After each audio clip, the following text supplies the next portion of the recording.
ನಮಃ. ಪರಮ ಪೂಜ್ಯ ಶ್ರೀ ಶ್ರೀ ಸುಗುಣೇಂದ್ರ ತೀರ್ಥ ಶ್ರೀಪಾದರು ಉಡುಪಿ ಪತ್ತಿಗೆ ಮಠದ ಪೀಠಾಧಿಪತಿಗಳು, ಅವರ ಶಿಷ್ಯ ಪರಮ ಪೂಜ್ಯ ಶ್ರೀ ಶ್ರೀ ಸುಶೀಂದ್ರ ತೀರ್ಥ ಶ್ರೀಪಾದರಿಗೆ ಶಿರಸಾಷ್ಟಾಂಗ ನಮಸ್ಕಾರ ಮಾಡುತ್ತಾ ಈ ಕಾರ್ಯಕ್ರಮವನ್ನು ನಾವು ಮುಂದುವರಿಸುವ ಪ್ರಯತ್ನ ಮಾಡ್ತಾಯಿದ್ದೇವೆ. ನಾವು 13ನೇ ತಾರೀಕಿನಿಂದ ಇವತ್ತಿನವರೆಗೆ ನಿಮ್ಮನ್ನೆಲ್ಲ ಸೇರಿಸಿಕೊಂಡು ಕಾರ್ಯಕ್ರಮ, ನಿಮಗೆ ಸಂಸ್ಕೃತಿಯನ್ನು ಕೊಡುವ ಕಾರ್ಯಕ್ರಮ, ಶಿಕ್ಷೆಯನ್ನು ಕೊಡುವ ಕಾರ್ಯಕ್ರಮ. ನೀವು ತಿಳಿಯಬೇಕಾದ ಅನೇಕ ವಿಚಾರಗಳನ್ನು ನಿಮಗೆ ತಿಳಿಯಪಡಿಸುವ ಒಂದು ಕಾರ್ಯಕ್ರಮ. ಮನುಷ್ಯ ಹುಟ್ಟುವಾಗ ಪ್ರಾಣಿಯಾಗಿ ಹುಟ್ಟುತ್ತಾನೆ, ಹುಟ್ಟಿದ ಮೇಲೆ ದಿನೇ ದಿನೇ ಅವನು ಮನುಷ್ಯನಾಗಲಿಕ್ಕೆ ಪ್ರಯತ್ನ ಪಡ್ತಾನೆ. ಅದನ್ನೇ ಶಿಕ್ಷಣ ಅಂತ ಹೇಳ್ತಾರೆ. ಶಾಲೆಯ ಶಿಕ್ಷಣ ಬೇರೆ, ಸಾಮಾಜಿಕ ಶಿಕ್ಷಣ ಬೇರೆ. ಒಟ್ಟಿನಲ್ಲಿ ಎರಡರಿಂದಲೂ ನಾವು ಸಾಂಸ್ಕೃತಿಕವಾಗಿ ಔನ್ನತ್ಯವನ್ನು ಸಾಧಿಸುವ ಪ್ರಯತ್ನ ಮಾಡ್ತೇವೆ. ಆದರೆ ಶಾಲೆಗಳಲ್ಲಿ ಕೊಡುವ ಶಿಕ್ಷಣ ಅದಕ್ಕೆ ಹೆಚ್ಚು ಪ್ರಾಮುಖ್ಯತೆ ಕೊಡುತ್ತದೆ. ಈ ಶಿಕ್ಷಣ ಆತ್ಮೋನ್ನತಿಗೂ ಜೀವೋನ್ನತಿಗೂ ಸಹಕಾರಿಯಾಗುವಂತಹ ಶಿಕ್ಷಣ. ಮನುಷ್ಯರು ಹೇಗಿದ್ದರೆ ಚೆನ್ನ, ಹೇಗಿರಬಾರದು ಇತ್ಯಾದಿ ತಿಳಿದರೆ ನಾವು ಉತ್ತಮ ಮನುಷ್ಯರಾಗುವುದಕ್ಕೆ ಅವಕಾಶವಿದೆ. ಪ್ರಾಣಿ ಪ್ರವೃತ್ತಿಯಿಂದ ಮನುಷ್ಯತ್ವಕ್ಕೆ ಹೇಳುವ ಒಂದು ಸದವಕಾಶವಿದೆ. ಅದಕ್ಕಾಗಿ ನಿಮ್ಮನ್ನು ಇಲ್ಲಿ ಕೂಡಿ ಹಾಕಿದ್ದೇವೆ. ನಿಮಗೆ ಶಿಕ್ಷೆ ಕೊಡುವುದಕ್ಕೆ ಖಂಡಿತ ಅಲ್ಲ. ಅನೇಕರು ತಿಳಿದಿದ್ದೀರಿ, ಶಾಲೆಗೆ ಹೋಗುವಾಗ ಅಮ್ಮ ಹಾಗೆ ಮಾಡಿದ್ದಾರೆ, ಹೀಗೆ ಮಾಡಿದ್ದಾರೆ, ನಮ್ಮನ್ನು ನೋಡುವುದಿಲ್ಲ. ಎಲ್ಲ ಮನೆಯಲ್ಲಿ ಕೊಡಲಿಕ್ಕಾಗದ ತುಂಬ ವಿಚಾರಗಳಿವೆ. ಅವನ್ನು ನಿಮಗೆ ತಿಳಿಯಪಡಿಸುವುದಕ್ಕೋಸ್ಕರ ನಾವು ನಮ್ಮ ಸಮಾಜಕ್ಕೋಸ್ಕರ ಪ್ರಯತ್ನ ಪಟ್ಟಿದ್ದೇವೆ. ಈ ಕಾರ್ಯಕ್ರಮಕ್ಕೆ ಭಕ್ತವರೆಲ್ಲ ಬಂದಿದ್ದೀರಾ, ಸಾಕಷ್ಟು ಸಂಖ್ಯೆಯಲ್ಲಿ ಬಂದಿದ್ದೀರಾ. ನಿಮಗೆ ಶ್ರೀಮಂತರ ಪರವಾಗಿ ಸ್ವಾಗತವನ್ನು ಬಯಸ್ತೇವೆ. ಹಾಗೆ ಅದರ ಮೊದಲು ನಾನು ಒಂದು ಕರ್ತವ್ಯವನ್ನು ಮಾಡಿದ್ದೇನೆ. ಮಾನ್ಯ ಕೃಷ್ಣರಾಜ ಭಟ್ ಇವರು ಮೇರು ವಿದ್ವಾಂಸರು, ತರುಣ ವಿದ್ವಾಂಸರು, ಬನ್ನಂಜೆ ಗೋವಿಂದಾಚಾರ್ಯರು ಶಿಕ್ಷಣ ಪಡೆದವರು, ಪರಮ ಪೂಜ್ಯ ಶ್ರೀ ಶ್ರೀ ವಿಶ್ವೇಶ್ವರ ಬೆರಳಿಯಲ್ಲಿ ಬಳಗಿದವರು, ಸಾಮಾಜಿಕವಾಗಿ ಸಾಕಷ್ಟು ಬರವಣಿಗೆಯನ್ನು ಹೊಂದಿದವರು. ಅವರು ನಿಮ್ಮನ್ನು ಕುರಿತು ಮಾತನಾಡುವುದಕ್ಕೆ ಆಗಮಿಸಿದ್ದಾರೆ. ನಮ್ಮ ಕೋರಿಕೆಯಲ್ಲಿ ಇಲ್ಲಿ ಎರಡು ಭಾಗ ಇದೆ. ಮೊದಲು ಅವರು ವಿದ್ಯಾರ್ಥಿಗಳನ್ನು ಉದ್ದೇಶಿಸಿ ಮಾತಾಡ್ತಾರೆ, ಆಮೇಲೆ ವಿದ್ಯಾರ್ಥಿಗಳನ್ನು ನಾವು ಮೇಲೆ ಕರೆದುಕೊಂಡು ಹೋಗ್ತೇವೆ. ಮಕ್ಕಳ ಮುಂದೆ ಕೆಲವು ವಿಷಯಗಳನ್ನು ಹೇಳಬೇಕಾಗಿದ್ದನ್ನು ಹಿರಿಯರಿಗೆ ತಿಳಿದುಪಡಿಸುವ ಪ್ರಯತ್ನವನ್ನು ಅವರು ಮಾಡ್ತಾರೆ. ಹಾಗಾಗಿ ನಾವು ಮಕ್ಕಳ ಅನುಪಸ್ಥಿತಿಯಲ್ಲಿ ಕೆಲವು ಕಿವಿ ಮಾತುಗಳನ್ನು ಹೇಳುವವರಿದ್ದಾರೆ. ಹಾಗೆ ಅವರು ಹೇಳಿಕೊಳ್ಬೇಕು ಅಂತ ನಾವು ವಿನಂತಿಸಿಕೊಂಡು ಕಾರ್ಯಕ್ರಮವನ್ನು ಮುಂದುವರಿಸಿದರೆ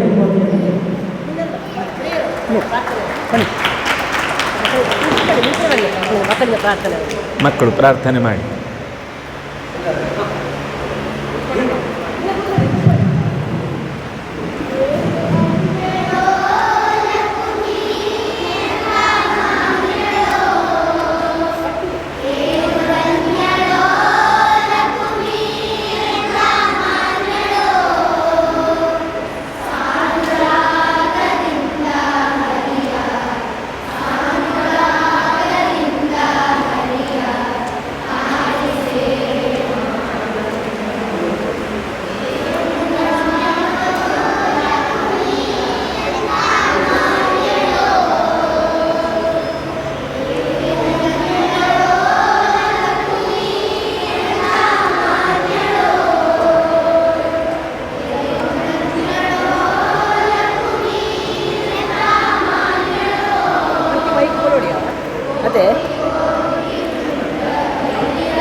ಕೃಷ್ಣಾಯ ವಾಸುದೇವಾಯ ಹರಯೇ ಪರಮಾತ್ಮನೇ ಪ್ರಣತಕ್ಲೇಶನಾಶಾಯ ಗೋವಿಂದಾಯ ನಮೋ ನಮಃ.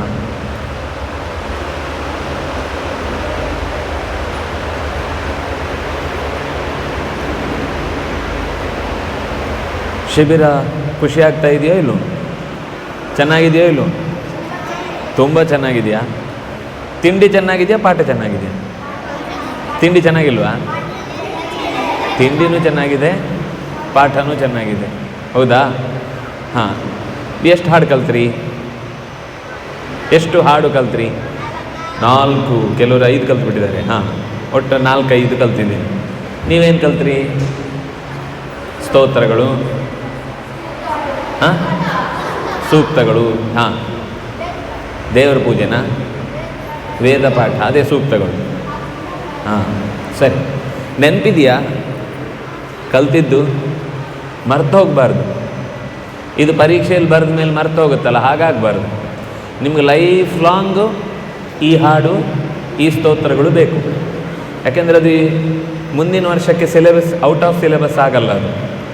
ನೀವು 10 ವರ್ಷ ಬಿಟ್ಟು ಹಾಡಿದರೂ ಏನು ಧನ್ಯಳೋ ಲಕ್ಷ್ಮಿ, ಎಂಥ ಮಾನ್ಯಳೋನೂ ಆಗಿರುತ್ತೆ. ಅದು ಚೇಂಜ್ ಆಗಿ ವರ್ಷನ್ ಚೇಂಜ್ ಆಗುತ್ತಾ? ರಾಗ ಬೇಕಿದ್ರೆ ಬೇರೆಯವರು ಚೇಂಜ್ ಮಾಡ್ಬೋದು. ಹಾಡು ಚೇಂಜ್ ಆಗುತ್ತಾ? ಇಲ್ಲ. ದೇವರು ಅದಕ್ಕೆ ಸಂಬಂಧಪಟ್ಟಂತಹ ಉಳಿದ ಏನು ಶಾಸ್ತ್ರದ ಅಂಶಗಳಿವೆ ಅದು ಶಾಶ್ವತ. ಅದಕ್ಕೋಸ್ಕರನೇ ಅದನ್ನು ಸನಾತನ ಅಂತ ಹೇಳೋದು. ಸನಾತನ ಅಂದರೆ ಏನು ಗೊತ್ತಾ? ಯಾವಾಗಲೂ ಇರುವಂಥದ್ದು ಅಂತ. ಆಕಾಶ ಯಾವಾಗಲೂ ಇರುತ್ತೆ, ಹೌದು. ಆಮೇಲೆ ದಿಕ್ಕುಗಳು ಯಾವಾಗಲೂ ಇರುತ್ತೆ. ಇನ್ನು ಸ್ವಲ್ಪ ಜಾಸ್ತಿ ಬಾಳುವಂಥದ್ದನ್ನು ಸನಾತನ ಅಂತ ಹೇಳ್ತಾರೆ. ಯಾವಾಗಲೂ ಇರುವಂಥದ್ದು ಒಂದಾದರೆ ಹೆಚ್ಚು ಕಾಲ ಬಾಳುವಂಥದ್ದು. ಈಗ ಬೆಟ್ಟ ಒಂದು ದಿವಸ ಇದ್ದಕ್ಕಿದ್ದಾಗೆ ಬೆಟ್ಟ ಮಾಯ ಆಗುತ್ತಾ? ಮೈನಿಂಗ್ ಮಾಡಿ ಹಾಳು ಮಾಡಬೇಕಷ್ಟೇ ನಾವು. ಅದು ಬಿಟ್ಟರೆ ತಾನಾಗಿ ಹಾಳಾಗುತ್ತಾ? ಸಮುದ್ರ ನಾಪತ್ತೆ ಆಗಿಬಿಡುತ್ತಾ? ಸಮುದ್ರ ಬೇಕಾದರೆ ನಮ್ಮ ಮನೆ ತನಕ ಬರ್ಬೋದು, ಸುನಾಮಿ ಥರ. ಅಲ್ಲಿಂದ ನಾಶ ಆಗುವುದಿಲ್ಲ. ಯಾವುದು ನಾಶ ಆಗುವುದಿಲ್ಲವೋ ಸುಲಭದಲ್ಲಿ, ಯಾವುದಕ್ಕೆ ಬಹಳ ಕಾಲದ ಬಾಳುವಿಕೆ ಇದೆಯೋ ಅದಕ್ಕೆ ಸನಾತನ ಅಂತ ಹೇಳ್ತಾರೆ. ಸನಾತನ ಅಂತಂದರೆ ನಿರಂತರ, ಹೆಚ್ಚು ಕಮ್ಮಿ ಸ್ವಲ್ಪ ಆಚೀಚೆ ಆಗುತ್ತೆ ಎಲ್ಲೋ ಕೆಲವೊಂದು ಸ್ವಲ್ಪ, ಆದರೆ ಅದೇ ವಿಷಯ. ಈಗ 5000 ವರ್ಷದ ಹಿಂದೆ ಭಗವದ್ಗೀತೆಯನ್ನು ಯಾರ್ಯಾರಿಗೆ ಹೇಳಿದರು? ಕೃಷ್ಣ ಅರ್ಜುನನಿಗೆ ಹೇಳಿದ. ಒಂದು ಸಿಂಪಲ್ ಪ್ರಶ್ನೆ, ಸ್ವಲ್ಪ ಆಗಿದೆಯಲ್ವಾ ಭಗವದ್ಗೀತೆ? ಅದರಲ್ಲಿ ಸ್ಟಾರ್ಟಿಂಗ್ ಯಾರು ಮಾತಾಡ್ತಾರೆ? ಹಾಂ, ಧರ್ಮಕ್ಷೇತ್ರೇ ಕುರುಕ್ಷೇತ್ರ ಯಾರು ಹೇಳೋದು? ಧೃತರಾಷ್ಟ್ರ. ನೀವು ಕೃಷ್ಣ ಅರ್ಜುನನಿಗೆ ಹೇಳಿದ್ದು ಅಂತ ಹೇಳಿದ್ರಿ. ಅದರಲ್ಲಿ ಧೃತರಾಷ್ಟ್ರ ಸಂಜಯ ಅಂತಿದೆಯಲ್ಲ. ಹಾಂ ಹಾಂ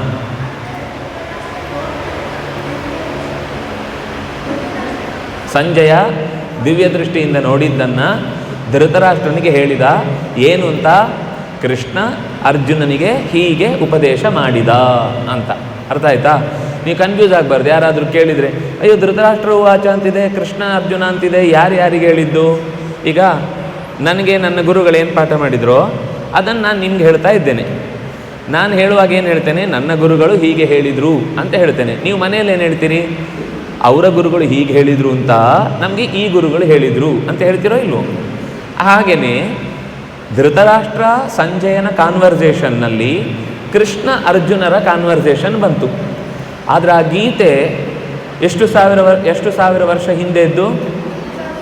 5000 ವರ್ಷದ ಹಿಂದೆ ಉಪದೇಶ ಮಾಡಿದ್ದು. ಅದಕ್ಕಿಂತ ಹಿಂದೆಯೂ ಕೂಡ ಆ ಕಾನ್ಸೆಪ್ಟ್ ಇತ್ತು. ಆದರೆ ಆ ಶ್ಲೋಕದ ರೂಪದಲ್ಲಿ ಬಂದದ್ದು ಮತ್ತೆ ವೇದವ್ಯಾಸರು ಅದನ್ನು ಮಹಾಭಾರತದಲ್ಲಿ ದಾಖಲೆ ಮಾಡಿದ ಮೇಲೆ, ಅದನ್ನು ಬರೆದಿಟ್ಟ ಮೇಲೆ.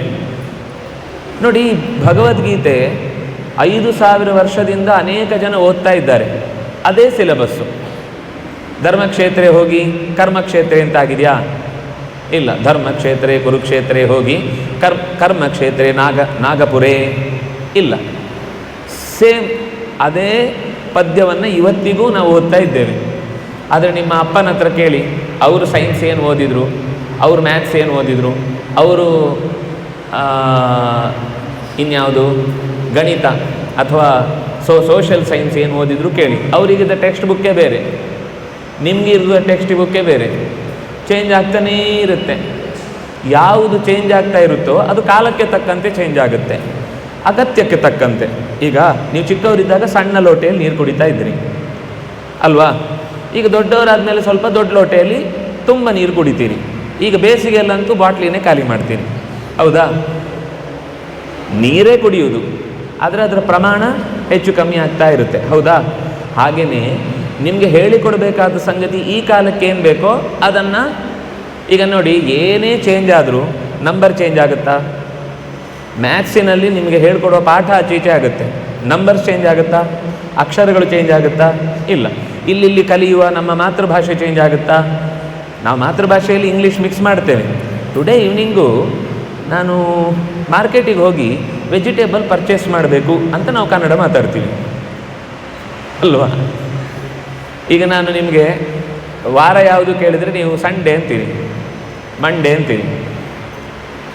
ಸೌತ್ ಕೆನಡಾದವರಾದ ಮಂಡೇ ಅಂತ ಮಂಡೇ ಮಾಡ್ಕೋತಾರೆ, ಇಲ್ಲ ಅಂದರೆ ಅದು ಗೊತ್ತಾಗಲ್ಲ. ಆದರೆ ನಿಮಗೆ ಕನ್ನಡದಲ್ಲಿ ಹೇಳಿದರೆ ಸೋಮವಾರ ಅಂದರೆ ಯಾವ ವಾರ ಕೇಳಿಸ್ಲಿಲ್ಲ? ಮಂಡೇ. ಟ್ಯೂಸ್ಡೇ ಅಂದರೆ ಸ್ಯಾಟರ್ಡೇ ಅಂದರೆ ಭಾನುವಾರ ಅಂದರೆ ಹಾಂ, ಎರಡೂ ಗೊತ್ತಿರಬೇಕು. ಕೆಲವರಿಗೆ ನಾನು ಬುಧವಾರ ಬರ್ತೇನೆ ಹೇಳಿದರೆ ಬುಧವಾರ ಅಂದರೆ ಯಾವ ವಾರ ಅಂಕಲ್ ಅಂತ ಕೇಳ್ತಾರೆ. ಹಾಗಾಗಬಾರ್ದು. ನಮ್ಮ ಭಾಷೆ ನಮಗೆ ಚೆನ್ನಾಗಿ ಗೊತ್ತಿರಬೇಕು. ನಿಮ್ಮ ಭಾಷೆ ನಿಮಗೆ ಚೆನ್ನಾಗಿ ಗೊತ್ತಿದ್ದರೆ ನಿಮ್ಮ ಸಂಸ್ಕೃತಿ ನಿಮಗೆ ಚೆನ್ನಾಗಿ ಗೊತ್ತಾಗುತ್ತೆ. ನಿಮ್ಮ ಸಂಸ್ಕೃತಿ ನಿಮಗೆ ಚೆನ್ನಾಗಿ ಗೊತ್ತಾದರೆ ನಿಮ್ಮ ಧರ್ಮ ನಿಮಗೆ ಚೆನ್ನಾಗಿ ಅರ್ಥ ಆಗುತ್ತೆ. ನಿಮ್ಮ ಸಂಸ್ಕೃತಿ ಧರ್ಮಗಳು ಚೆನ್ನಾಗಿ ಅರ್ಥ ಆಯಿತು ಅಂತಂದರೆ ನಾವು ಧರ್ಮದಲ್ಲಿ ಚೆನ್ನಾಗಿ ಮುಂದುವರಿಲಿಕ್ಕೆ ಸಾಧ್ಯ ಆಗುತ್ತೆ. ಇಲ್ಲಾಂದರೆ ಏನು ಅಂದರೆ ಬೇರೆಯವರಾದರೂ ನಮ್ಮ ಧರ್ಮದ ಬಗ್ಗೆ ಟೀಕೆ ಟಿಪ್ಪಣಿ ಮಾಡಿದರೆ ಆವಾಗ ನಾವು ಕಂಗಾಲಾಗ್ಬಿಡ್ತೇವೆ. ಅಯ್ಯೋ, ಹೀಗೆ ಹೇಳ್ತಾರಾ? ನಿಜವಾಗಿ ಏನು ಹಾಗಾದರೆ? ಯಾಕೆಂದರೆ ನಮಗೆ ಭಾಷೆ ಗೊತ್ತಿಲ್ಲ, ನಾವು ಅದೇ ಭಾಷೆ ಕಲ್ತದ್ದು. ಆ ಭಾಷೆಯಲ್ಲಿ ನಾವು ಮಾಡುವಂಥ ಸಂಧ್ಯಾ ವಂದನೆಗೆ ಏನು ಹೇಳೋದು ಇಂಗ್ಲೀಷ್ನಲ್ಲಿ? ಯೋಗಕ್ಕೇನು ಹೇಳೋದು? ಧರ್ಮಕ್ಕೇನು ಹೇಳೋದು? ನೀವು ರಿಲಿಜನ್ ಅಂತ ಶಬ್ದ ಹೇಳ್ತೀರಿ, ಆದರೆ ಧರ್ಮ ಅಂದರೆ ರಿಲಿಜನ್ ಅನ್ನೋ ಅರ್ಥ ಪೂರ್ತಿ ಸರಿಯಲ್ಲ. ರಿಲಿಜನ್ ಅಂದರೆ ಧರ್ಮ, ಸರಿಯಾಗಿ ಕೇಳಿಸ್ಕೊಳ್ಳಿ. ರಿಲಿಜನ್ ಅಂದರೆ ಧರ್ಮ, ಆದರೆ ಧರ್ಮ ಅಂದರೆ ರಿಲಿಜನ್ ಅಲ್ಲ. ಗೊತ್ತಾಯ್ತಾ ಯಾಕೆ ಅಂತ? ಹಾಂ, ಯಾಕೆ? ಗಮನ ಇಟ್ಟು ಕೇಳಿ, ಅರ್ಥ ಆಗುತ್ತೆ. ರಿಲಿಜನ್ ಅನ್ನೋ ಶಬ್ದ ಏನಿದೆ ಅದು ಪಾಶ್ಚಾತ್ಯ ಸಂಸ್ಕೃತಿಯಲ್ಲಿ ಅವರದ್ದೊಂದು ಸೀಮಿತವಾದ ಅರ್ಥ ಇದೆ. ಅವರಲ್ಲೊಬ್ಬ ಉಪದೇಶ ಮಾಡುವವ, ಉಪದೇಶದ ಮಾತುಗಳು ಮತ್ತು ಉಪದೇಶವನ್ನು ಅನುಸರಿಸುವವರು. ಅಂದರೆ ನಾನೀಗ ಏನಾದರೂ ಹೇಳಿದರೆ ಅದನ್ನು ಫಾಲೋ ಮಾಡುವವರು. ಫಾಲೋವರ್ಸು ಫಾಲೋ ಮಾಡಬೇಕಾದ ಒಂದು ಗ್ರಂಥ ಮತ್ತು ಫಾಲೋ ಮಾಡುವುದನ್ನು ಏನು ಮಾಡಬೇಕು ಅಂತ ಹೇಳುವ ಒಬ್ಬ ಉಪನ್ಯಾಸಕ, ಪ್ರೀಚರ್ ಅಂತ ಹೇಳ್ತಾರೆ. ಇದಿಷ್ಟು ಬಿಟ್ಟರೆ ಇದು ರಿಲಿಜನ್. ಇದಿಷ್ಟು ಬಿಟ್ಟರೆ ರಿಲಿಜನ್ ಅನ್ನೋ ಶಬ್ದಕ್ಕೆ ಮುಂದೆ ಏನೂ ಅರ್ಥ ಇಲ್ಲ. ಆದರೆ ಧರ್ಮ ಅಂದರೆ ಹಾಗಲ್ಲ. ಇದಿಷ್ಟು ಕೂಡ ಧರ್ಮದಲ್ಲಿ ಸೇರಿಕೊಳ್ಳುತ್ತೆ, ಇದಿಷ್ಟು ಕೂಡ ಧರ್ಮದ ಅರ್ಥ ಹೌದು. ಆದರೆ ಧರ್ಮ ಅಂದರೆ ಇನ್ನೂ ವ್ಯಾಪ್ತಿ ದೊಡ್ಡದಿದೆ. ಧರ್ಮ ಅಂದರೆ ಇನ್ನೂ, ಈಗ ನೋಡಿ ರಸ್ತೆಯಲ್ಲಿ ಕೆಲವೊಂದು ಸರ್ತಿ ನಾವು ಹೋಗುವಾಗ ಯಾರಾದರೂ ಪಾಪ ತುಂಬ ಬಡವರು ಭಿಕ್ಷೆ ಬೇಡುವಾಗ ಅಮ್ಮ ಧರ್ಮ ಮಾಡಿ ಅಂತಾರೆ, ಕೇಳಿಸ್ಕೊಂಡಿದ್ದೀರಾ? ಅಲ್ಲಿ ಧರ್ಮ ಮಾಡಿ ಅಂದರೆ ಏನು? ನೀವು ಮನೆಯಲ್ಲಿ ಪೂಜೆ ಮಾಡಿ ಪುರಸ್ಕಾರ ಮಾಡಿ ಅಂತ ಅರ್ಥನಾ? ಏನರ್ಥ? ಏನಾದರೂ ನನಗೆ ದಾನ ಕೊಡಿ ಅಂತ ಅರ್ಥ. ಅಲ್ಲಿ ಧರ್ಮ ಅಂದರೆ ದಾನ. ಅವನು ಮಾಡಿದ ಧರ್ಮ ಅವನನ್ನು ಕಾಪಾಡುತ್ತೆ ಅಂದರೆ ಏನರ್ಥ? ಅವನ ಪುಣ್ಯ ಅವನನ್ನು ಕಾಪಾಡುತ್ತೆ ಅಂತ ಅರ್ಥ. ನಾನು ನನ್ನ ಧರ್ಮ ಮಾಡಿದ್ದೇನೆ, ಉಳಿದಿದ್ದೆಲ್ಲ ನನಗೆ ಗೊತ್ತಿಲ್ಲ ಅಂದರೆ ನನ್ನ ಕರ್ತವ್ಯ ಅಂತ ಅರ್ಥ. ನಾನೇನೋ ಕರ್ತವ್ಯ ಮಾಡಿದ್ದೇನೆ, ಆ ಮಾಡಬೇಕಿತ್ತು ಅದನ್ನು ಮಾಡಿದ್ದೇನೆ ಅಂತ. ಕೆಲವೊಂದು ಸರ್ತಿ ನೀನು ಮಾಡಿದ ಧರ್ಮ ಅಲ್ಲ ಅಂದರೆ ನ್ಯಾಯ ಅಲ್ಲ ಅಂತ, ಕರೆಕ್ಟ್ ಅಲ್ಲ ಅಂತ. ನೋಡಿ, ಧರ್ಮ ಅನ್ನೋ ಶಬ್ದಕ್ಕೆ ನಾವು ಭಾಷೆಯಲ್ಲೇ ಎಷ್ಟು ಅರ್ಥದಲ್ಲಿ ಬಳಸ್ತೇವೆ. ಇದೆಲ್ಲ ರಿಲಿಜನ್ ಅನ್ನೋ ಶಬ್ದದಲ್ಲಿ ಇದೆಯಾ? ಅದರಿಂದ ನಾನೇನು ಹೇಳಿದ್ದು ಅಂದರೆ ರಿಲಿಜನ್ ಅನ್ನುವ ಶಬ್ದಕ್ಕೆ ಧರ್ಮ ಅಂತ ಅರ್ಥ ಹೇಳಲಿಕ್ಕೆ ಬರೋದಿಲ್ಲ. ಧರ್ಮ ಅನ್ನೋದನ್ನು ರಿಲಿಜನ್ ಅನ್ನೋದನ್ನು ಧರ್ಮದೊಳಗೆ ಸೇರಿಸ್ಲಿಕ್ಕಾಗುತ್ತೆ. ಹಾಗಾಗಿ ಧರ್ಮದ ಜಾಗ ದೊಡ್ಡದು, ರಿಲಿಜನ್ನ ಜಾಗ ತುಂಬ ಚಿಕ್ಕದು. ಅದನ್ನಾಗಿ ನೀವು ಎಷ್ಟೋ ಶಬ್ದಗಳನ್ನು ಸಂಸ್ಕೃತ ಕಲಿಯದೇ ಇದ್ದರೆ ನಿಮಗೆ ಇಂಗ್ಲೀಷ್ನಲ್ಲಿ ಅದಕ್ಕೆ ಶಬ್ದ ಹೇಳಲಿಕ್ಕೆ ಹೋದರೆ ಶಬ್ದವೇ ಸಿಗುವುದಿಲ್ಲ. ಆದ್ದರಿಂದ ನೀವು ನಿಜವಾಗಿ ನಿಮಗೆ ನಮ್ಮ ಹಿಂದೂ ಧರ್ಮ ಅಥವಾ ಭಾರತೀಯತೆಯನ್ನು ಉಳಿಸ್ಬೇಕು ಅಂತ ಮನಸ್ಸಿನಲ್ಲಿದ್ದರೆ ಮೊದಲು ಮಾಡಬೇಕಾದ್ದೇನು ಗೊತ್ತಾ? ನಿಮ್ಮ ನಿತ್ಯದ ಇಲ್ಲಿ ಏನು ಹೇಳಿಕೊಡ್ತಾರೋ ಅದನ್ನು ಮರಿಬಾರ್ದು.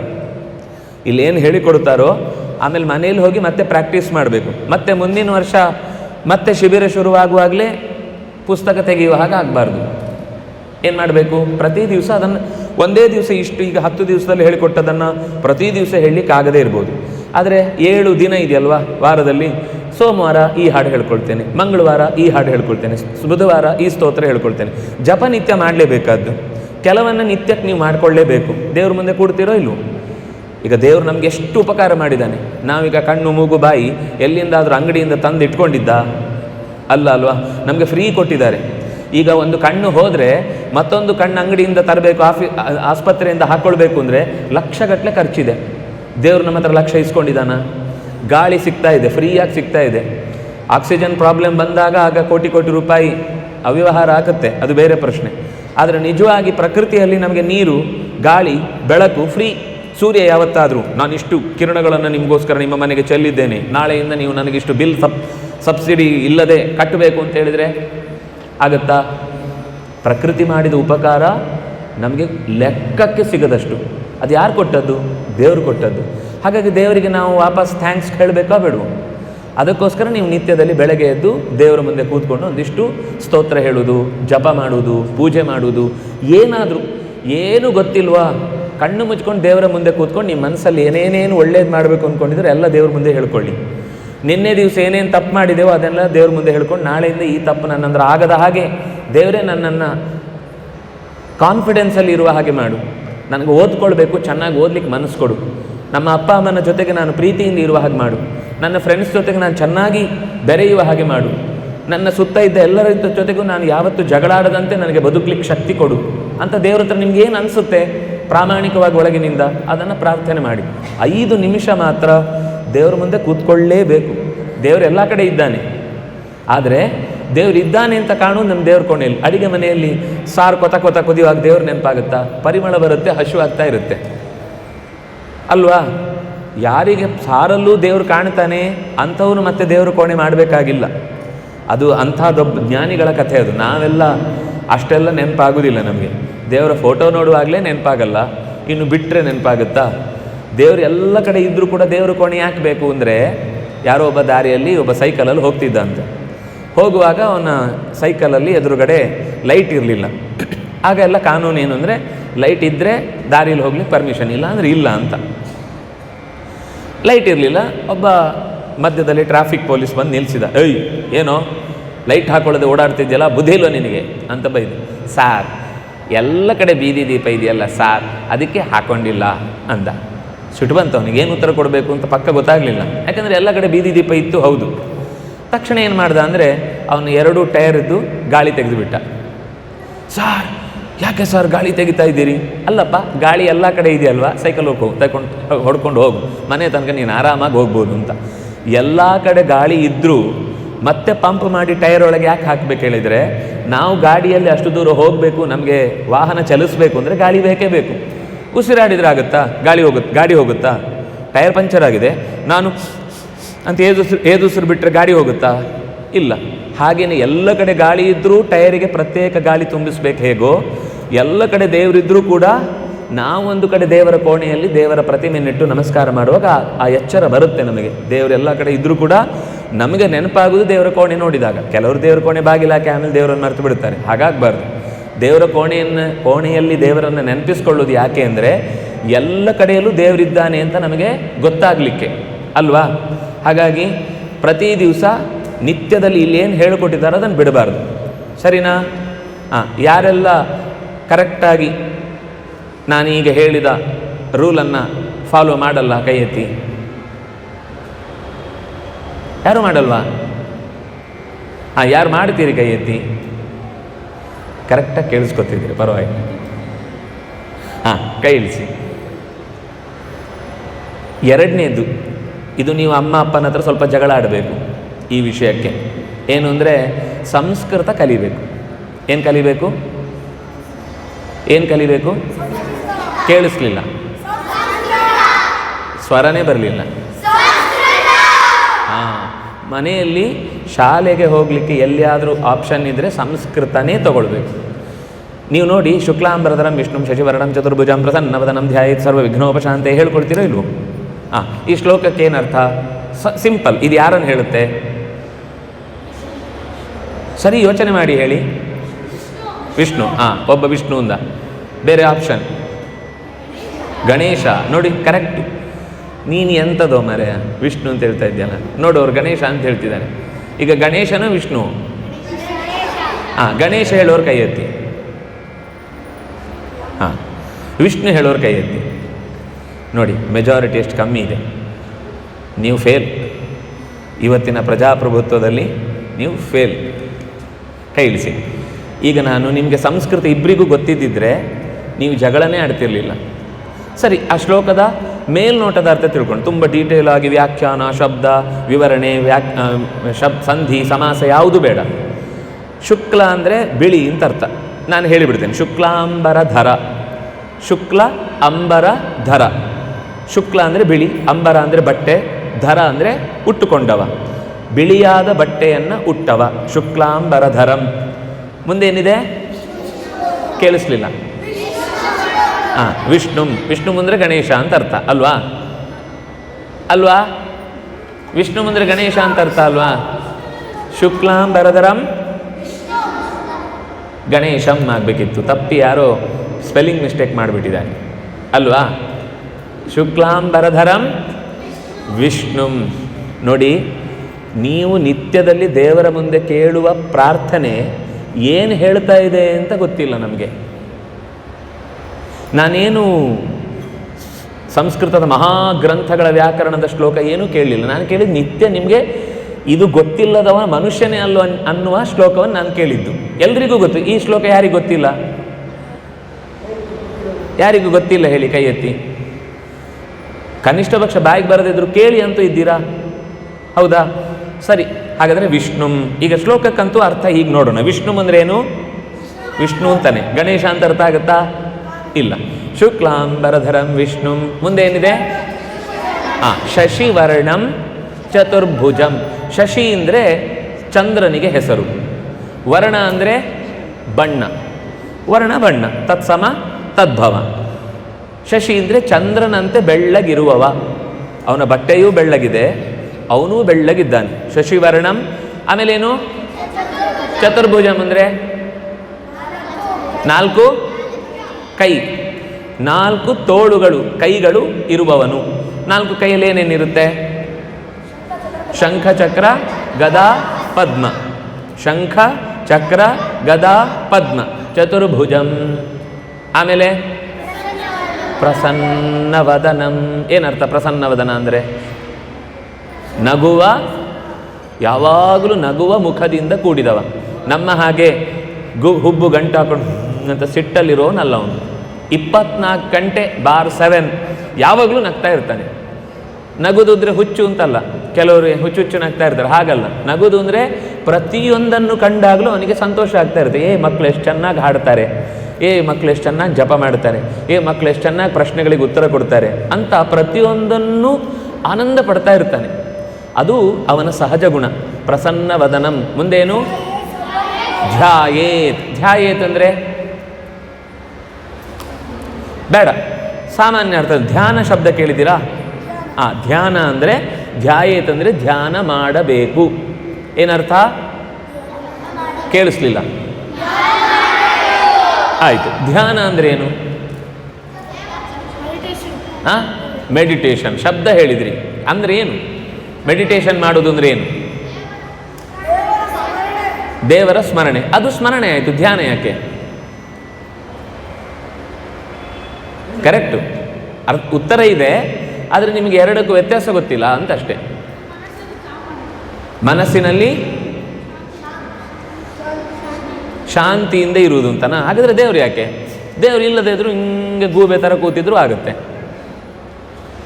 ಕಾಗೆಗಳೆಲ್ಲ ಕೆಲವೊಂದು ಸರ್ತಿ, ಕೊಕ್ಕರೆಗಳೆಲ್ಲ ಬಕಧ್ಯಾನ ಅಂತ ಇದೆ. ಸಂಸ್ಕೃತದಲ್ಲಿ ಒಂದು ಮಾತಿದೆ. ನೀವು ಹಳ್ಳಿಯಲ್ಲಿ ಗದ್ದೆಗಳಲ್ಲಿ ನೋಡಿದರೆ ಬಕ ಪಕ್ಷಿ, ಈ ಕೊಕ್ಕರೆ ಪಕ್ಷಿಗಳೆಲ್ಲ ನಿಂತಿರ್ತವೆ 1 ಗಂಟೆ 2 ಗಂಟೆ ಒಂದೇ ಕಾಲಲ್ಲಿ ಹೀಗೆ ನಿಂತಿರುತ್ತೆ. ಅದು ಯಾಕೆ ನಿಂತಿರುತ್ತೆ ಅಂದರೆ, ಆ ಮೀನುಗಳೆಲ್ಲ ಹೀಗೆ ಓಡಾಡ್ತಾ ಇರುತ್ತಲ್ಲ, ತನ್ನ ಕಾಲ ಹತ್ರ ಬಂದಾಗಲೂ ತಾನು ಮೂವ್ ಆಗಲ್ಲ. ಯಾಕೆಂದರೆ ತಾನು ಇದ್ದೇನೆ ಅಂತ ಅದು ಗೊತ್ತಾದರೆ ಮತ್ತೆ ಹತ್ರ ಬರೋಲ್ಲ. ಅದಕ್ಕೆ ಅದು ಹೀಗೆ ಕಣ್ಣು ಮುಚ್ಕೊಂಡು ಕೂತಿರುತ್ತೆ. ಅದು ಧ್ಯಾನ. ಅಧ್ಯಾನನ ಅದು ಹಾಗಾದರೆ ಬೇಗ ಮೋಕ್ಷಕ್ಕೆ ಹೋಗಬೇಕಿತ್ತು.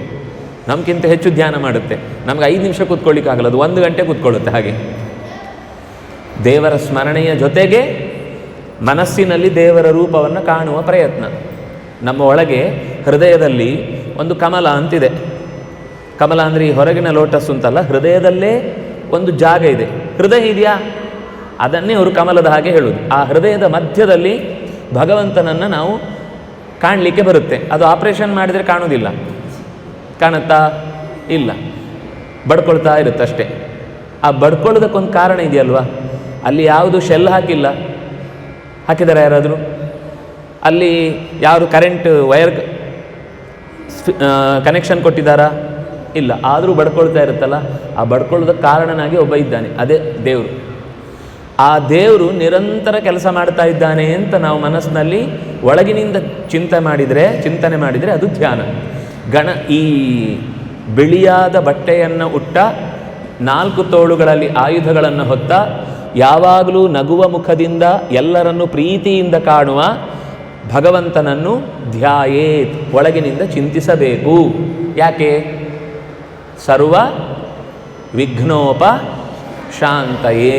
ಶಾಂತಯೇ ಅಂದರೆ ಪರಿಹಾರ ಆಗಲಿಕ್ಕೆ. ವಿಘ್ನಗಳೆಲ್ಲ ನಿಮಗೆ ಡೌಟ್ ಯಾಕೆ ಬಂತು ಗೊತ್ತಾ?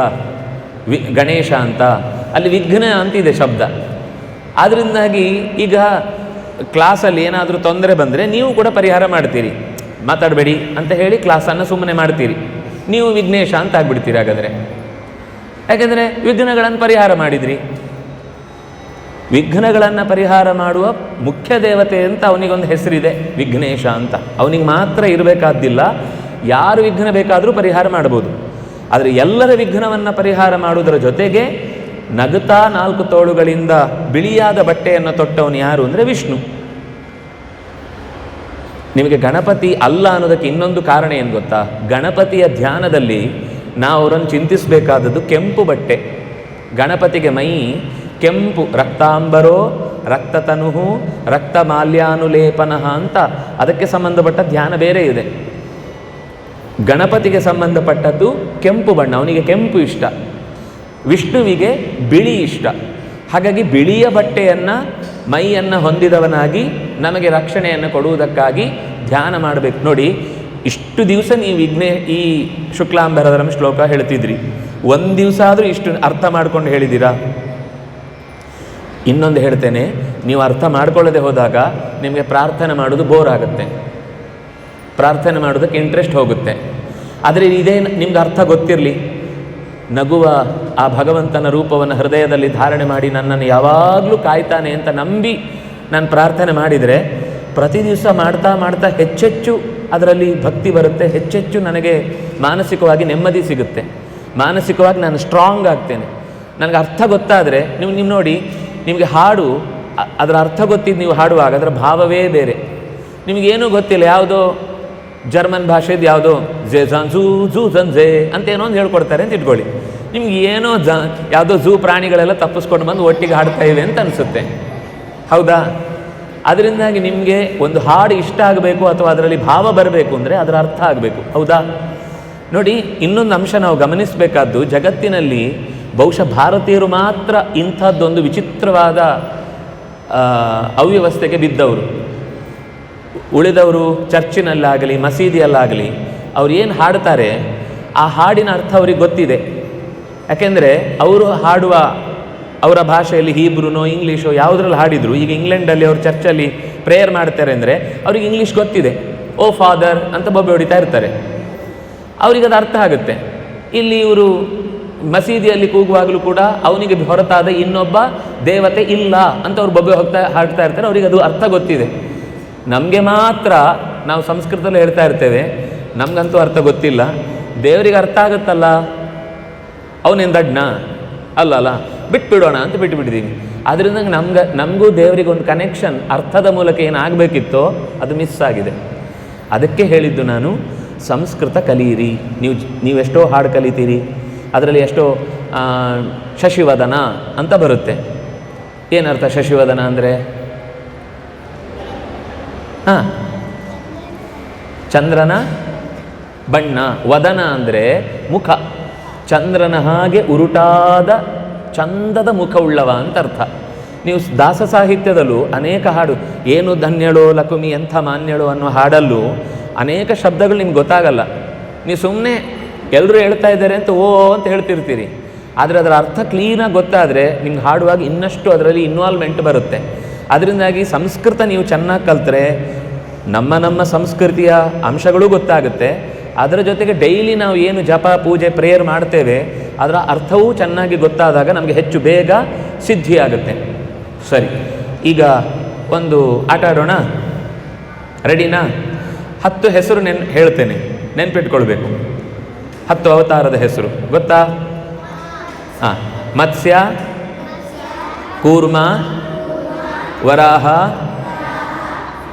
ನರಸಿಂಹ, ವಾಮನ, ಪರಶುರಾಮ, ರಾಮ, ಕೃಷ್ಣ, ಬುದ್ಧ, ಕಲ್ಕಿ.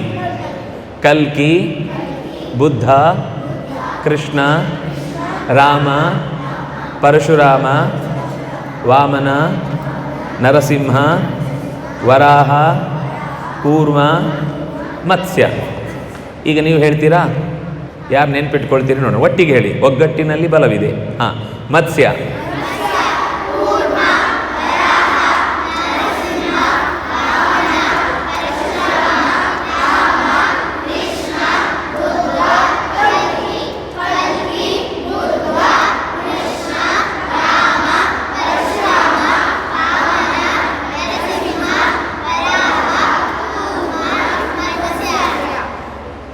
ಎಷ್ಟು ಚೆನ್ನಾಗಿ ಒಂದೇ ಸರ್ತಿಗೆ ಹೇಳಿಬಿಟ್ರಿ. ಈಗ ನಾನು ನಂಬರ್ ಹೇಳ್ತೇನೆ. ಮತ್ಸ್ಯ ಏಕಂ, ಮತ್ಸ್ಯ ಏಕಂ. ವರಾಹ, ಹೌದಾ? ಹಾಂ. ಕೂರ್ಮ ದ್ವೇ, ವರಾಹ ತ್ರೀಣಿ, ನರಸಿಂಹ ಚತ್ವಾರಿ. ಚತ್ವಾರಿ ಅಂದರೆ 4. ನಿಮಗೆ 3 ಅಂದರೆ ಗೊತ್ತಾಗುತ್ತೆ, 3D ಅಂದರೆ ಮರ್ತೋಗುತ್ತೆ ಅಲ್ವಾ? 3ನೇ ತ್ರೀಣಿ. ತ್ರೀಣಿ ಶಬ್ದದಿಂದಲೇ 3 ಕದ್ದದ್ದು. ನಾವು ಅದನ್ನು ಕಷ್ಟಪಟ್ಟು ಕಲಿತೇವೆ, ಇದನ್ನು ಮರ್ತು ಬಿಡ್ತೇವೆ. ಚತ್ವಾರಿ 4. ಯಾರು ರೂಪ? ನರಸಿಂಹ. ಪಂಚ, ಷಟ್, ಸಪ್ತ, ಅಷ್ಟ, ನವ, ನವ, ದಶ. ಸರಿನಾ? ಈಗ ನಾನು ನಂಬರ್ ಹೇಳ್ತೇನೆ, ನೀವು ರೂಪ ಹೇಳಬೇಕು. ರೆಡಿನಾ? ಅಷ್ಟ. ಸೂಪರ್. ನವ, ಬುದ್ಧ. ದಶ, ತ್ರೀಣಿ, ವರಾಹ. ಕರೆಕ್ಟ್, ವರಾಹ ಸಮೀಚೀನಂ. ತ್ರೀಣಿ, ಹೌದಾ? ಹಾಂ. ಚತ್ವಾರಿ, ಪಂಚ, ದ್ವೇ, ಷಟ್, ಪರಶುರಾಮ. ಸಪ್ತ, ಅಷ್ಟೌ, ದಶ, ಏಕಂ, ದ್ವೇ, ತ್ರೀಣಿ, ಚತ್ವಾರಿ, ಪಂಚ, ಷಟ್, ಸಪ್ತ, ನವ, ದಶ, ದಶ, ನವ, ಸಪ್ತ, ಅಷ್ಟ, ಷಟ್, ಪಂಚ, ಪಂಚ ಪಂಚ, ವಾಮನ. ತ್ರೀಣಿ, ಚತ್ವಾರಿ, ಏಕಂ, ದ್ವೇ. ನಾನೀಗ ರೂಪ ಹೇಳ್ತೇನೆ, ನಂಬರ್ ಹೇಳಿ. ಹಾಂ. ಮತ್ಸ್ಯ, ಕೂರ್ಮ, ವರಾಹ, ನರಸಿಂಹ, ವಾಮನ, ಪರಶುರಾಮ, ರಾಮ, ಕೃಷ್ಣ, ಬುದ್ಧ, ಕಲ್ಕಿ. ಕಲ್ಕಿ, ಬುದ್ಧ, ಕಲ್ಕಿ. ಹಾಂ. ಅಷ್ಟ, ಕೃಷ್ಣ, ರಾಮ, ನರಸಿಂಹ, ವಾಮನ, ಪರಶುರಾಮ, ವರಾಹ, ದ್ವೇ, ಮತ್ಸ್ಯ, ಕೂರ್ಮ, ತ್ರೀಣಿ, ಚತ್ವಾರಿ, ವಾಮನ, ಅಷ್ಟೌ, ದಶ, ಕಲ್ಕಿ. ಗುಡ್.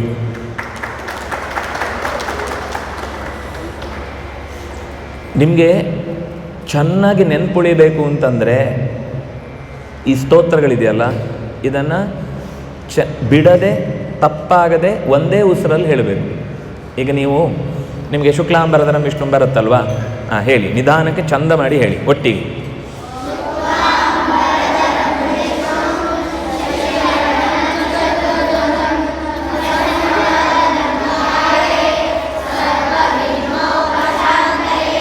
ಕರೆಕ್ಟ್. ಆದರೆ ಇದನ್ನು ನೀವು ದಿನ ಒಂದು ಚೂರು ಚೆನ್ನಾಗಿ ಪ್ರಾಕ್ಟೀಸ್ ಮಾಡಿ ಹೇಗೆ ಹೇಳಬೇಕು ಅಂದರೆ, ಶ್ಲೋಕ ಶುರು ಮಾಡಿದರೆ ಶ್ಲೋಕ ಬಿಟ್ಟ ಮೇಲೆ ಉಸಿರು ತಗೋಬೇಕು. ಶುಕ್ಲಾಂಬರಧರಂ ವಿಷ್ಣುಂ ಶಶಿವರ್ಣಂ ಚತುರ್ಭುಜಂ ಪ್ರಸನ್ನವದನಂ ಧ್ಯಾಯೇತ್ ಸರ್ವವಿಘ್ನೋಪಶಾಂತಯೇ. ಆಮೇಲೆ ಉಸಿರು ತಗೋಬೇಕು. ಈಗ ಫಸ್ಟಿಗೆ ಅರ್ಧ ಹೇಳೋಣ, ಅರ್ಧಕ್ಕೆ ಉಸಿರು ತಗೊಳ್ಳೋಣ, ಸರಿನಾ? ಪೂಜ್ಯಾಯ ರಾಘವೇಂದ್ರಾಯ ಹೇಳಿ. ಪೂಜ್ಯಾಯ ರಾಘವೇಂದ್ರಾಯ ಸತ್ಯಧರ್ಮರತಾಯ ಚ ಭಜತಾಂ ಕಲ್ಪವೃಕ್ಷಾಯ ನಮತಾಂ ಕಾಮಧೇನವೇ. ನಿಮ್ಮ ಪ್ರಾಕ್ಟೀಸನ್ನು ನೀವು ಅಭ್ಯಾಸ ಮಾಡಬೇಕು.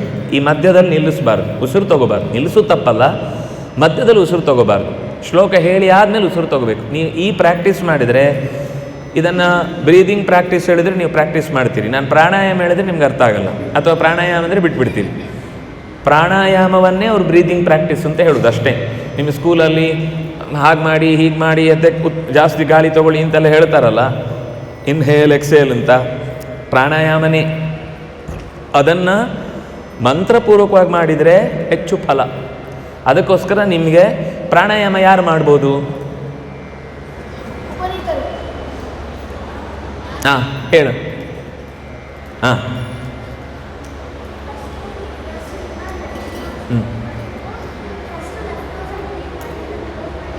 ನನ್ನ ಪ್ರಶ್ನೆ ಏನು ಕೇಳಿಸ್ಕೊಂಡ್ಯಾ? ಹಾಂ ಸರಿ, ನಿನ್ನ ಆನ್ಸರ್ ಕರೆಕ್ಟು. ನಾನು ಪ್ರಶ್ನೆ ಕೇಳಿದ್ದು ಪ್ರಾಣಾಯಾಮ ಯಾರು ಮಾಡಬಹುದು ಅಂತ. ತರಲೆ ಉತ್ತರ ಕೊಡೋದಾದರೆ, ತರಲೆ ಉತ್ತರ ನನ್ನ ಹತ್ರ ಕೇಳಿದ್ರೆ ನಾನೇನು ಹೇಳ್ತೇನೆ ಗೊತ್ತಾ? ಮೂಗಿದ್ದವ್ರು ಮಾಡ್ಬೋದು. ಯಾರಿಗೆ ಮೂಗಿಲ್ವೋ ಅವ್ರು ಬಿಟ್ಬಿಡಿ. ಪ್ರಾಣಾಯಾಮ ನಾನು ಮಾಡಲ್ಲ ಅಂತಾರೆ, ಸರಿಯಪ್ಪ, ಮೂಗಿಲ್ಲ ಅಂದ್ಕೊಳ್ಬೇಕಷ್ಟೇ. ಉಸಿರಾಟ ಆಡೋರು ಎಲ್ಲರೂ ಕೂಡ ಪ್ರಾಣಿಗಳೆಲ್ಲ ಬ್ರೀದಿಂಗ್ ಪ್ರಾಕ್ಟೀಸ್ ಮಾಡ್ತವೆ ಗೊತ್ತಾ? ನೀವು ನೋಡಿ, ನಾಯಿ ತುಂಬ ಓಡಾಡಿ ಬಂದು ಸುಸ್ತಾದರೆ ಏನು ಮಾಡುತ್ತೆ? ನಾಲಿಗೆ ಹೊರಗಾಕಿ ಅಂತ ಇರುತ್ತೆ. ಅದರ ಪ್ರಾಕ್ಟೀಸ್ ಅದು ದೇಹಕ್ಕೆ ಶೈತ್ಯವನ್ನು ತರಲಿಕ್ಕೋಸ್ಕರ, ಅಂದರೆ ದೇಹದಲ್ಲಿ ಹೀಟ್ ಆಗಿದ್ದನ್ನು ಅದು ಕಳೀಲಿಕ್ಕೋಸ್ಕರ ಮಾಡುವಂಥ ಪ್ರಾಕ್ಟೀಸ್. ನಮ್ಮಲ್ಲೂ ಶ್ವಾನಾಸನ ಅಂತ ಮಾಡಿಸ್ತಾರೆ, ನಾಲಿಗೆ ಹೊರಗಾಗಿ ಅಂತ ಕಿರ್ಚಿಸ್ತಾರೆ, ಹೌದಾ? ವ್ಯಾಘ್ರಾಸನ, ಮಾರ್ಜಾಲಾಸನ, ಶ್ವಾನಾಸನ ಅಂತೆಲ್ಲ ಇದೆ. ಪ್ರಾಣಿಗಳಿಂದ ನಾವು ಕಲಿಯುವುದದು. ಪ್ರಾಣಿಗಳು ತುಂಬ ಚೆನ್ನಾಗಿ ಪ್ರಾಕ್ಟೀಸ್ ಮಾಡ್ತೇವೆ, ಆದ್ದರಿಂದಾಗಿ ಅವುಗಳಿಗೆ ನಮ್ಮಷ್ಟು ರೋಗ ಬರೋಲ್ಲ. ನಮ್ಮ ಜೊತೆಗಿದ್ದಾಗ ನಮ್ಮ ರೋಗ ಬರುತ್ತೆ. ಅದಕ್ಕೆ ಕಾಡಿನಲ್ಲಿದ್ದಂಥ ಪ್ರಾಣಿಗಳಿಗೆ ಯಾರಾದರೂ ಡಾಕ್ಟರ್ ಇದ್ದಾರಾ? ಕಾಡಿನಲ್ಲಿರೋಗಳಿಗೆ, ನಮ್ಮ ಜೊತೆಗಿದ್ದವುಗಳಿಗೆ ಬರ್ತವೆ, ಮನುಷ್ಯನ ಜೊತೆಗೆ ಸೇರಿದ್ರೆ ಎಲ್ಲನೂ ಹಾಳೆ.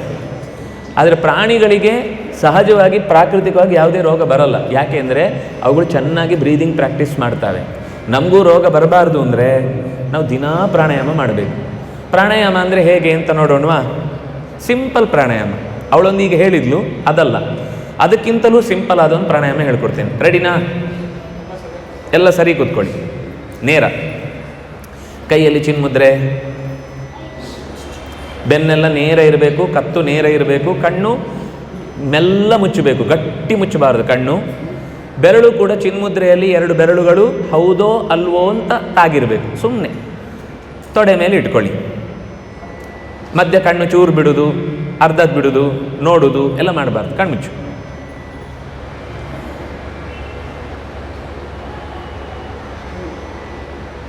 ಫ್ಯಾನ್ ಶಬ್ದ ಕೇಳಿಸ್ತಲ್ವಾ? ಕೇಳಿಸ್ಕೊಳ್ಳಿ, ಅದರ ಕಡೆ ಗಮನ ಕೊಡಿ. ಬೇರೆ ಏನೇನು ಶಬ್ದ ಕೇಳುತ್ತೆ ಗಮನಿಸ್ತಾ ಇರಿ.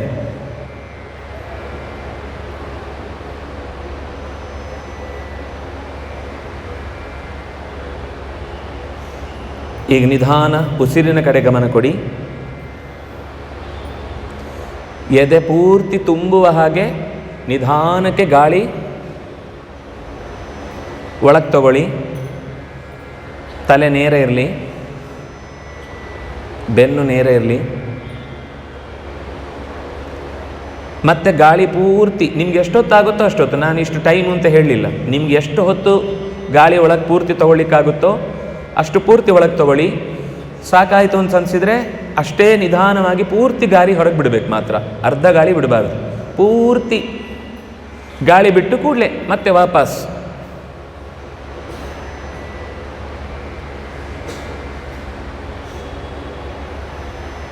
ಎದೆ ತುಂಬುವ ಹಾಗೆ ಗಾಳಿ ತಗೊಳ್ಳಿ, ಎದೆ ಖಾಲಿ ಆಗುವ ತನಕ ಗಾಳಿ ಬಿಡಿ.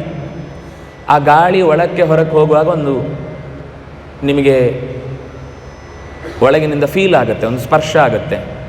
ಅದರ ಜೊತೆಗೆ ಒಂಚೂರು ಶಬ್ದ ಬರುತ್ತೆ, ಅದರ ಕಡೆಗೆ ಮಾತ್ರ ಗಮನ ಕೊಡಿ.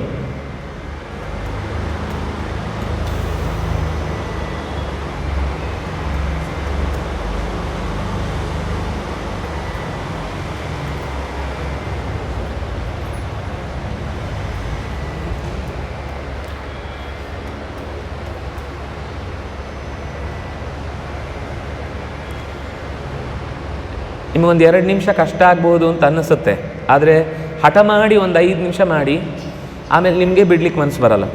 ನಾನಿನ್ನು 30 ಸೆಕೆಂಡ್ ಮಾತಾಡಲ್ಲ, ಬರೀ ಉಸಿರಾಟದ ಕಡೆ ಗಮನ ಕೊಡಿ, ಫೀಲ್ ಮಾಡಿ.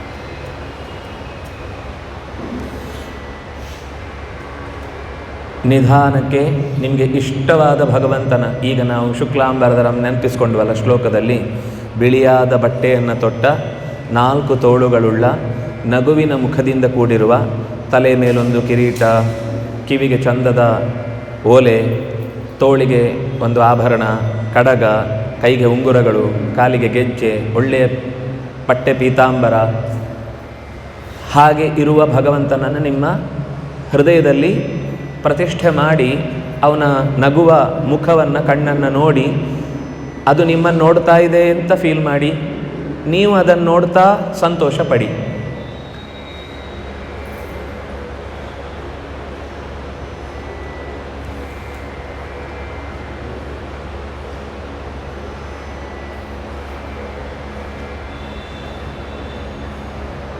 ಮನಸ್ಸಲ್ಲೇ ಅವನ ಹತ್ರ ಪ್ರಾರ್ಥನೆ ಮಾಡಿಕೊಳ್ಳಿ.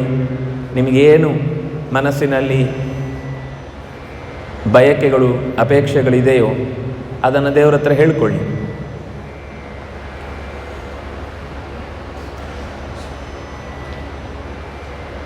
ಅದರ ಜೊತೆಗೆ ಒಂದು ನಿತ್ಯದಲ್ಲಿ ನೀವು ದೇವರ ಮುಂದೆ ಕೂತಾಗ ಮಾಡಬೇಕಾದ್ದೇನು ಅಂದರೆ, ಯಾರ ಹತ್ರನೂ ಹೇಳಲಿಕ್ಕೆ ಆಗದೆ ನಾವು ಮುಚ್ಚಿಟ್ಟಿದ್ದ ಏನಾದರೂ ತಪ್ಪುಗಳಿದ್ರೂ, ಏನಾದರೂ ಅನ್ಯಾಯ ಮಾಡಿರ್ತೇವೆ, ಯಾರಿಗೋ ತೊಂದರೆ ಕೊಟ್ಟಿರ್ತೇವೆ, ಯಾರಿಗೋ ಬೈದಿರ್ತೇವೆ, ಯಾರಿಗೋ ಹಿಂಸೆ ಮಾಡಿರ್ತೇವೆ, ಗೊತ್ತಾಗದಾಗೆ ಯಾರಿಗೋ ತರಲೆ ಮಾಡಿರ್ತೇವೆ, ಅದನ್ನು ದೇವ್ರ ಹತ್ರ ಹೇಳ್ಕೊಳ್ಳಿ. ನಾನು ಈ ಥರ ಒಂದು ತರಲೆ ಮಾಡಿದೆ, ನಾನು ಈ ರೀತಿ ಒಂದು ತಪ್ಪು ಮಾಡಿದೆ, ಕಾಟ ಕೊಟ್ಟೆ, ಕಿರಿಕಿರಿ ಮಾಡಿದೆ, ಆಗ ಹುಡುಗ ಬುದ್ಧಿಯಿಂದ ಏನೋ ಹಾಗೆ ಮಾಡಿದೆ, ಆದರೆ ಅದು ತಪ್ಪು ಅಂತ ನನಗೆ ಗೊತ್ತಾಗಿದೆ, ಅದನ್ನು ನಿನ್ನ ಹತ್ರ ಹೇಳ್ಕೊಳ್ತಾ ಇದ್ದೇನೆ, ನನಗೆ ಇನ್ನು ಮುಂದೆ ಆ ರೀತಿ ಮಾಡುವ ಮನಸ್ಸು ಕೊಡಬೇಡ ಅಂತ ದೇವ್ರ ಹತ್ರ ಬೇಡ್ಕೊಳ್ಳಿ.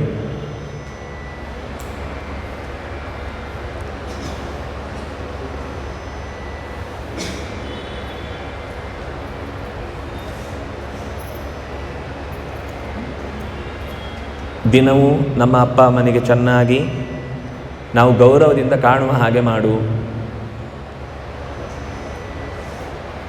ನಿನ್ನ ಬಗ್ಗೆ ನನಗೆ ಸರಿಯಾಗಿ ತಿಳಿಸಿಕೊಡು. ಗುರುಗಳನ್ನು ನಾನು ಚೆನ್ನಾಗಿ ಗೌರವಿಸುವ ಹಾಗೆ ಮಾಡು. ಕೇಳಿ ನಿಧಾನಕ್ಕೆ ದೇವ್ರ ಹತ್ರ ನಿಮ್ಗೆ ಏನೇನು ಹೇಳಬೇಕು ಅನಿಸುತ್ತೋ ಎಲ್ಲ ಹೇಳಿ.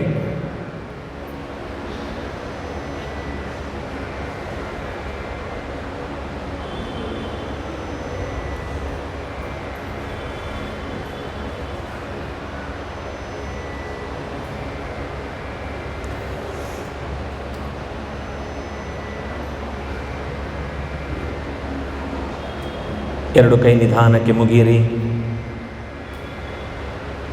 ಚೂರು ಉಜ್ಜಿ, ಕಣ್ಬಿಡಬೇಡಿ. ಕೈಯನ್ನು ಉಜ್ಜಿ, ಚೆನ್ನಾಗಿ ಉಜ್ಜಬೇಕು, ಫಾಸ್ಟ್ ಬೇಡ, ನಿಧಾನಕ್ಕೆ.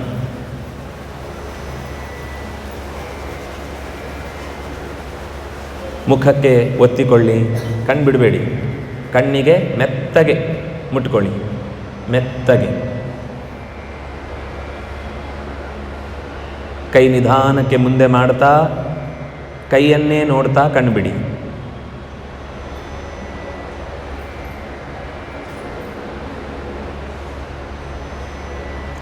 ಯಾರಿಗೆ ಖುಷಿ ಆಗಲಿಲ್ಲ ಕೈ ಎತ್ತಿ?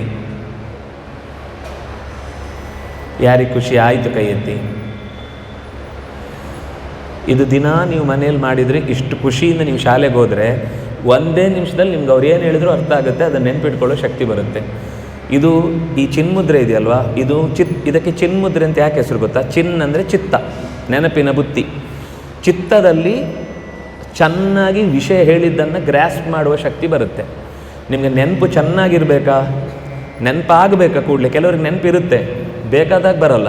ಆಮೇಲೆ ಹೊಟ್ಟೆ ಗುಡುಗುಡ ಆಯ್ತೆ, ಬಾಯಲ್ಲಿ ಏನು ಹೇಳಲಿಕ್ಕೆ ನೆನಪಾಗಲ್ಲ. ಅದು ಆಮೇಲೆ ನೆನಪಾಗುತ್ತೆ, ಅಯ್ಯೋ ಅದು ಗೊತ್ತಿತ್ತು, ಹೇಳಲಿಕ್ಕೆ ಬರಲಿಲ್ಲ ಅಂತ. ಹಾಗೆ ಬೇಕಾದ ಸಮಯಕ್ಕೆ ನಮಗೆ ಗುರುಗಳ ಅನುಗ್ರಹ ಆಗಿ ಅದನ್ನು ಉಪಯೋಗಿಸಿಕೊಳ್ಳಿಕ್ಕೆ ಬರಬೇಕು ಅಂದರೆ ದಿನ ಇದನ್ನು ಪ್ರಾಕ್ಟೀಸ್ ಮಾಡಬೇಕು. ಒಂದೆರಡು ಶ್ಲೋಕ ಹೇಳೋಣ. ಶುಕ್ಲಾಂಬರಧರಂ ವಿಷ್ಣುಂ ಶಶಿವರ್ಣಂ ಚತುರ್ಭುಜಂ ಪ್ರಸನ್ನವದನಂ ಧ್ಯಾಯೇತ್ ಸರ್ವವಿಘ್ನೋಪಶಾಂತಯೇ.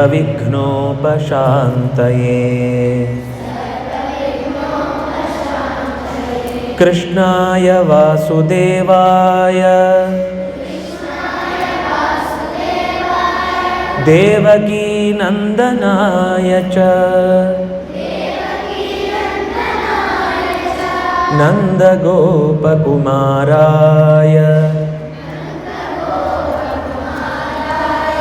ಗೋವಿಂದಾಯ ನಮೋ ನಮಃ. ಬುದ್ಧಿರ್ಬಲಂ ಯಶೋಧೈರ್ಯಂ ನಿರ್ಭಯತ್ವಮರೋಗತಾ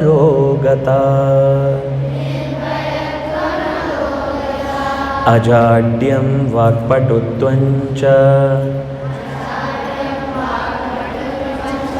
ಹನುಮತ್ಸ್ಮರಣಾತ್ ಭವೇತ್. ಹರ ಶಂಭೋ ಮಹಾದೇವ ವಿಶ್ವೇಶಾಮರ ವಲ್ಲಭ ಶಿವಶಂಕರ ಸರ್ವಾತ್ಮನ್ ನೀಲಕಂಠ ನಮೋಸ್ತುತೆ. ವಕ್ರತುಂಡ ಮಹಾಕಾಯ ಬಾಲಸೂರ್ಯ ಸಮಪ್ರಭ ನಿರ್ವಿಘ್ನಂ ಕುರು ಮೇ ದೇವ ಸರ್ವಕಾರ್ಯೇಷು ಸರ್ವದಾ.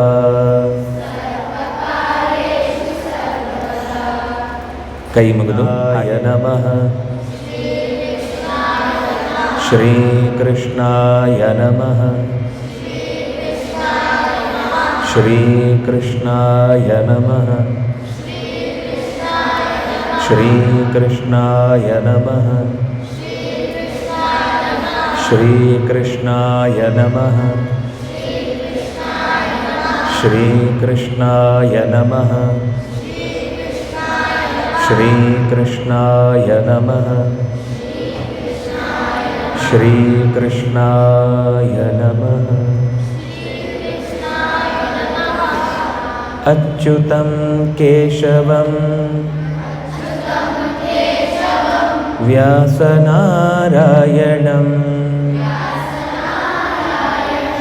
यज्ञश्रीविठ्ठलं वासुदेवं हरिं श्रीकरं भूधरं गोपिकावल्लभं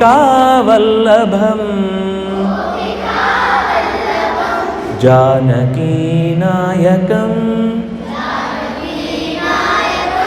नारसिंहं भजे. चप्पाळे बडीरी. राम राम राम राम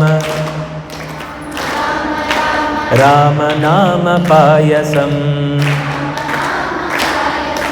कृष्ण कृष्ण कृष्ण कृष्ण कृष्ण नाम गोरसं पाण्डुरङ्ग पाण्डुरङ्ग पाण्डुरङ्गमण्डकं धर्मशक्ति भक्ति मुक्ति दायकञ्च सेव्यताम्. हरे राम राम राम हरे हरे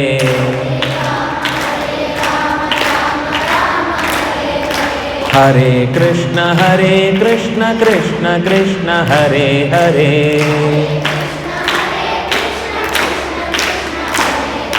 हरे राम राम राम हरे हरे